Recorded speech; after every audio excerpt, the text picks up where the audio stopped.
Hello guys, Assalamu alaikum. I'm your DrNAS, and again we are here with a new topic, and that is like an extension of our previous topic, which was atrial septal defects. So today we're going to discuss about the patent foramina ovale and atrial septal aneurysm, because these both things are interconnected with each other. Whenever you will be having the PFO or the patient having the atrial septal aneurysms, most of the time they would have the small ASD or patent foramina ovale. Okay, because whenever there would be the aneurysm in your atrial septum, so most probably the PFO remains the foramina ovale remains open or remain patent. So before going towards the topic, I just want to discuss few anatomy, as we usually do in our topics, what is patent foramina ovale actually is, and what is the atrial septal aneurysm actually is.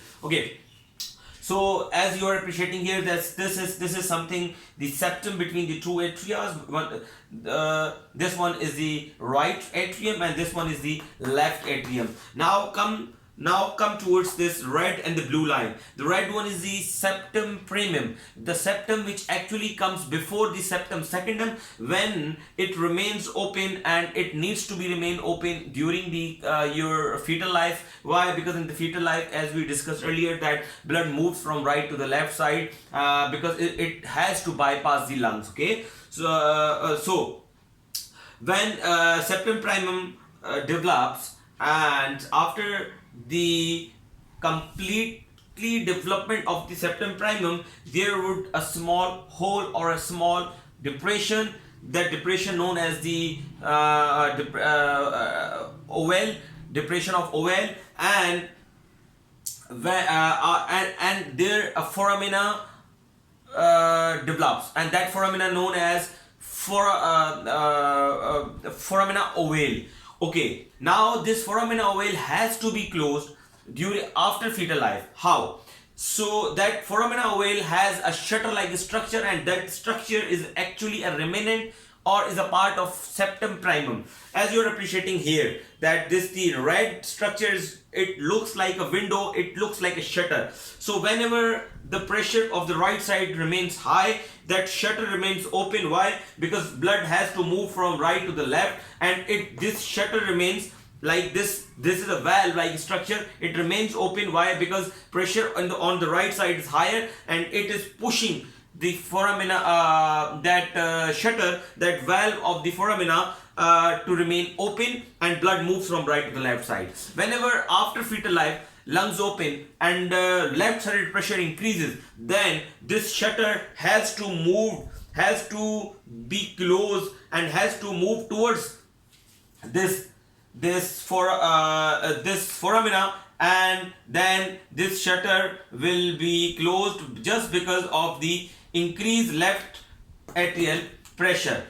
Because of any reason, due to any reason, if right sided pressures remain open in high, and remains open in high, remains high in the right atrium, then it causes that shutter to remain open. Why? Because then whenever there will be the increased pressure in the right atrium, as I told you, that shutter remains open, because this is a shutter like structure, it has to open, and blood flows from here to here. But if this is a structure, because of this structural valve, this is a one-way valve, then if that the left sided pressure remains high, that shutter has to close, that shutter needs to be closed, and needs to be attached towards the wall of the intra-atrial septum, then this will be closed forever. But in most of the 25% of the people, this foramina ovale remains open, and on autopsies or after stroke, patient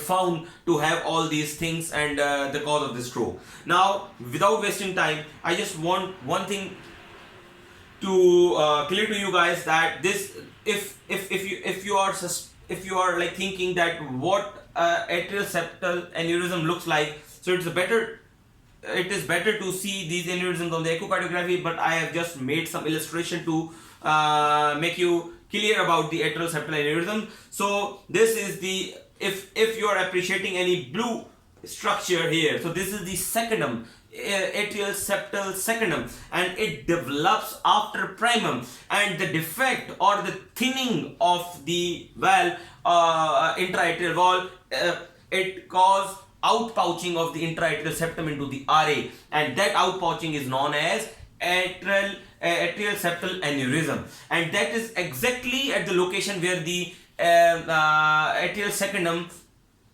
occurs. Okay, so this is you can tell it like whenever you will be appreciating any thinning structure or outpouching structures which is moving or like giving between these two atria, it could be atrial septal aneurysm, it could be eustachian valve. Okay, now the what problems can be with this PFO or atrial septal aneurysms? Number one is asymptomatic. The thing which is asymptomatic is always problematic in our medical sciences. Why? Because in the asymptomatic cases, patient would not present you on the initial stages, but they always present you on the later stages.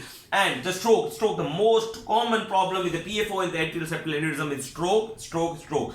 And obviously the stroke, how this stroke occurred? This stroke occurred because of the paradoxical embolus. Most of the time these embolus move from the right to the left side. Now you will ask me that if the shunt is not reversed, then how this paradoxical embolus occurs in this PFO or atrial septal aneurysms? Because in left to right shunt, blood has to move from the left to right, and if blood is moving from left to right, there should be less chances of the stroke, but stroke can occur. Now you will ask me why? Because there are so many conditions. Even in every seconds, whenever you inspire your breath, whenever you took inspiration, you will have inspiration, then the right sided pressure increases, and that right sided pressure, whenever there will be the right sided increase, right sided pressure would be increases, that foramina ovale, that if you have a patent foramina ovale, then this valve will be opened and you will have the chances to get paradoxical embolus.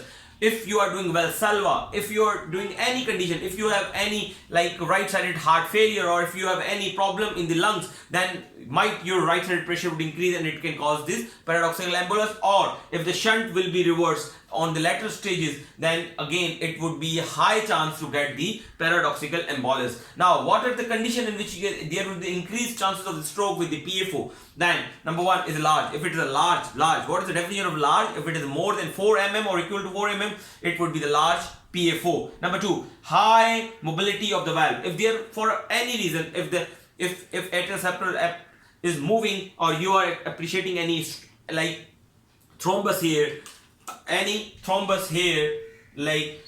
then there would be high chance that your valve is moving very your valve has very high mobility, then there are high chances to get the paradoxical embolus. And if you are appreciating on the echocardiography that is there any structures attached with atrial septal aneurysm or the patent foramina valve, then you have to label it as a thrombus in situ. Okay. Now, well-formed eustachian valve. When there would be a well-formed eustachian valve, it always gives passage. To the thrombus to move from right to the left side. Now, the right to left shunt, as I told you, that obviously when there would be the reverse shunt, obviously if blood is moving from right to the left side for any reason, then your patient would have more chances to get this paradoxical embolus. Now, you will ask me that what would be the clinical features? No, your patient would have the clinical features of ASD, but most of the time patient would not have any clinical features. They always remain asymptomatic. They always present to you with a stroke or TIAs. Then whenever you will probe the cause of the TIA or stroke, you will get these PFOs and atrial septal aneurysms. And other minor causes could be headaches, platinopenia, like your shortness of breath, changes with your position, and decompensation illnesses. Decompensation illness occurs when there would be a decreased oxygen level in your blood. Because of decreased oxygen level in your blood, the right-sided pressure would increase. That could be because of when you go deep into the sea, or when you go high in the altitude towards the mountain. So these diseases or these illnesses are more common in divers and mountain hikers. Okay, so now the important thing is how you would diagnose it. Obviously, after presenting with the clinical features, your patient have to be diagnosed with the, obviously the baseline remain same, the transthoracic echocardiography. But in most of the cases you would not have anything, because these atrial septal aneurysms and all these are not good, are not visible or are not well visible on this transthoracic echocardiography. But transesophageal echocardiography, then you need to get then the transesophageal echocardiography. But if still you are not sure about it, the best thing to do, the gold standard to do for this is the bubble study. Okay, and if in 3 cycles the bubbles comes towards the into the system, from one system to another system, then you will appreciate it that this your patient would have this the positive is normospleen bubble study, agitated spleen the bubble study, and your patient has shunt. Now after that, if you want to ask yourself that should I close it or not, then obviously right heart cath is sometimes an answer for PFO and atrial septal aneurysm. When there would be advanced pulmonary hypertension and you are suspecting that your patient has the signs of cyanosis and all these things, then you need to get done the right heart cath to check the systemic vascular resistance, the pulmonary hypertension, the pulmonary vascular resistance, all these things, those parameters which will guide you to close the PFO in the patients who would have advanced pulmonary hypertension. But this is not the case, especially in the PFO. This would always be the case in the ASD. Why? Because as I told you that PFOs are usually very small and usually remain asymptomatic, because it has the shutter-like structure. It always opens when the right heart pressure increases. It will not remain open when the left heart pressures would be increases. Okay, so that is why PFO always or most of the time remains asymptomatic in the patients. Okay, and now if you want to do, if you want to see any associated structures, or if you are suspecting that your patient would have an other adult congenital advanced heart disease, then obviously you need to do all these advanced investigations such as REC or MRI or all these things. Now the important thing is that what to do with the PFO. Obviously, number one, we need to close it or not. First of all, we need to discuss about when not to close, because for a good physician you need to know that when I do not need to do this thing. Okay, because everybody knows when to do, but very few people, very good doctors, a few good doctors know that when not to do this thing. So always we will discuss, as usually we always discuss when not to close. Don't close in the conditions such as when you have other sources of emboli, like you are suspecting that this is not only the source for the emboli, you have another sources of emboli. Do not close the PFO, because the sources remain same and your patient would have this chance of stroke would remain same. Now come to the pulmonary hypertension. As I told you, because of if your patient has advanced pulmonary hypertension, you need to rule out that your patient has a pulmonary hypertension because of PFO, because it is very less likely that PFO causes increased hypertension or advanced diseases or advanced reversal of shunts. But if your patient have advanced pulmonary hypertension, you need not to close that PFO, but you have to rule out other causes as well. You need to look for the advanced congenital heart disease as well. Number 3 is GI bleeding. Obviously, if your patient has a GI bleeding, because after PFO closure you need to give the antithrombotic, which we will discuss after this one, why we need to give this antithrombotics. So if your patient has active GI bleeding, so it is a relative contraindication that you will not close until that GI bleeding will be settled. And that for the for any contraindication for the antithrombotic or any allergy for the antithrombotic, then again you need to clear it out that why what is that contraindication. For suppose if your patient is going to be operated on for any invasive procedure or for any surgery which is like inevitable, then you will not close the PFO, because after PFO closure you need to give the dual antiplatelet. So if you will not give the dual antiplatelet, the chances of the stroke will be higher, then you will delay the procedure. You cannot close the PFO in those conditions, in those patients. And as I told you, advanced congenital heart diseases, documented hypercoagulable states. Again, if your patient has a documented hypercoagulable state, if you are putting device at the site of PFO, then again it will give a favorable site to form a thrombus there. So this is actually very important that in those conditions you will not close the PFO. Now, when to close the PFO? Number 1, if your patient is asymptomatic and no other indication for close which we discussed, then you do not need to close the PFO. But for the primary prevention, there is no criteria, there is no guidelines, there are no data that you need to close the PFO whenever it will be it would be an incidental finding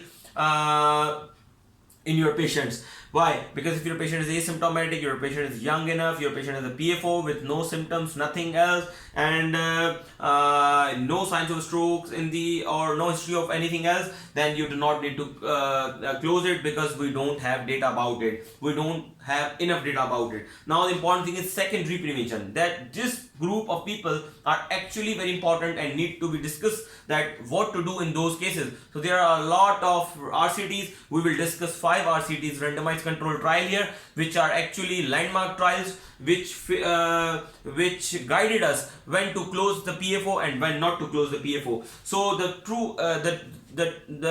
two older trials, which was closure 1 and PCI trials, those were the short studies, like they were followed, the patients were followed for the 2 years only. So what it showed, that in closure 1 there were 2 groups. One was given the aspirin or clopidogrel with warfarin after stroke, and second was just done with the closure.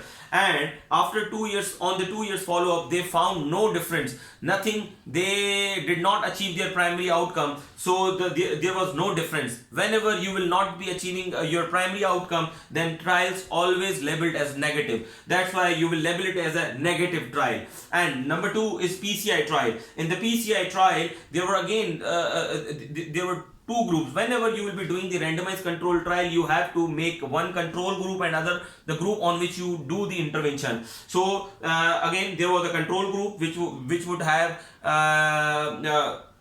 that standard therapy, and other one was done with the closure. Again, on the 2 years or the 2.5 years follow-up, they found no difference and they did not achieve any primary outcome, like there was no mortality benefit, there was no decrease in the major adverse cardiovascular events, especially stroke. So that trial was again negative because they did not achieve their primary outcome. Now come to the there was some limitations of these 2 studies, that these trials were of short duration and there was a lot of biases in those trials. Now come to 3 more trials, and these were the actually trial which guided us that to close the PFO after the stroke. So according to the guidelines, according to the recent recommendations, you need to close the PFO after your patient would have the signs of TIA or the signs of stroke, or your patient is presenting with the signs of stroke, or if your patient has a history of a stroke. So number 1 is a closed trial. That was not a good trial, yes, but it was better than these both. Why? Because again, in this trial, that standard therapy was given in the one arm and other was the PFO closure was done. What this trial showed, that they achieved the primary outcome, and the arm which was done with the PFO closure decreases the chances of stroke. That arm has decreased stroke as compared to those who had only standard medical therapy. So this trial was positive, as I told you, that whenever their trial would achieve their primary outcome, those trials would be labeled as positive trials. Now come to the RESPECT. RESPECT was another trial, and this was another good trial. And again, they two arms were divided. One was done with the standard therapy and other was done with the PFO closure. Again, it showed that those who had the PFO closure had less chances of stroke or less strokes. Now the important and the amazing trial then came up, was a reduced trial. What showed in the reduced trial, that those patients who had done the standard therapy and other one was done with the PFO closure and anti-thrombotic therapy, and the arm which would have which was done with the closure and the anti-thrombotic therapy, it showed severely, like a significant decrease in the stroke and the mortality. And then it was proved by the reduced trial that whenever you have to close the PFO with the device, then you need to give the anti-thrombotic therapy. These all were trials were followed for the 4 or 5 or more than 5 years. So these were the positive trials and these were the negative trials. Now you would ask me, how would you close the PFO? So always and most of the time, the closure of the PFO would be with the transcatheter approach, and the devices remain same. That device, okay, and these device is usually known as implants or occluder, and there are a lot of other devices. You can Google it on like you can Google on your cell phones or your internet. So you can see the pictures of the devices devices with which you close the PFO and the ASD, because sometimes in your clinical exams your examiner would ask you about the devices. Okay, so just remember, just learn by heart two names, that implanter and the occluder. Now the one more thing which I just want to discuss here, it would be with the the connection with ASD and this PFO closure devices as well. Whenever you would close, or you would put the device over here, that device always looks like this.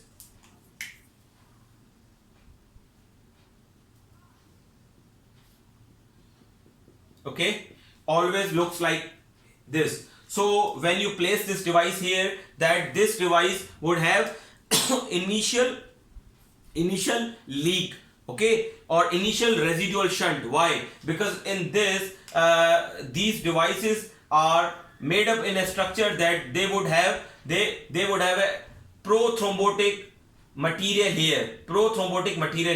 So in initial, blood needs to be flow from right to left or left to right, and the manufacturer has made it like this. Why? Because of the pressures. Why? Because if you will not allow blood to move through this device, then whenever you will place this device, that device will be dislodged. That's why this, for the proper placement of this device, for the proper lodgement of this device, it is very mandatory that you have to made a channel between this device to flow the blood from right to left or left to right.